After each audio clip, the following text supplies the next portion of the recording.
Je suis très mitigé. D'un côté, on pourrait dire que c'est encourageant au vu des rencontres qu'on a jouées contre des prétendants à la montée, deux clubs qui viennent de descendre, Boulogne et Créteil, Fleury qui est un des favoris et deux équipes pro. Mais quand on reprend un peu le contexte et les matchs, aujourd'hui j'estime que le club de Haguenau devrait être premier.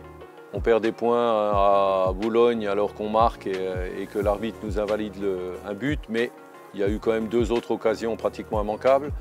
Contre Fleury, on rate deux pénaltys à la 88e. Et puis là, alors qu'on marque 3 buts à Metz, on donne pratiquement les 4 buts que l'on prend. Donc, point de vue d'entraîneur, c'est rageant. Voilà. Alors, j'estime qu'on va être concurrentiel, mais au point de vue comptable, pour moi, c'est une catastrophe. Alors, l'analyse, c'est que si on ne se procurait pas d'occasion à travers tous ces matchs, je serais inquiet. Au vu des occasions que l'on se procure et de la manière dont on joue, on va dire qu'il y a de l'espoir. Mais il ne faut pas non plus attendre et laisser passer les points parce que les autres ne vont pas nous attendre.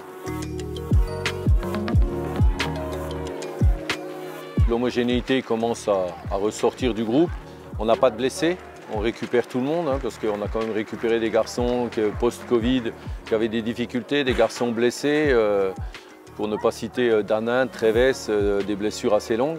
Donc là, on a récupéré tout le groupe, on va pouvoir être plus concurrentiel. La satisfaction, on va dire, elle est là. Comment je me projette? Je me projette d'ici la Coupe du Monde, sur les 5-6 prochains matchs. Là, il va y avoir et la Coupe de France et le championnat. C'est très important par rapport à un groupe. Il faut au minimum aller en 32e, moi j'estime, parce que ça permet à tout le monde de jouer, de concerner tout le monde au moins jusqu'à la trêve. Et puis en fonction de notre classement à la trêve, si on est plus concurrentiel, ben là de mettre vraiment le paquet sur le championnat et essayer de jouer notre carte, pourquoi pas. J'ai toujours cet espoir en tant qu'entraîneur.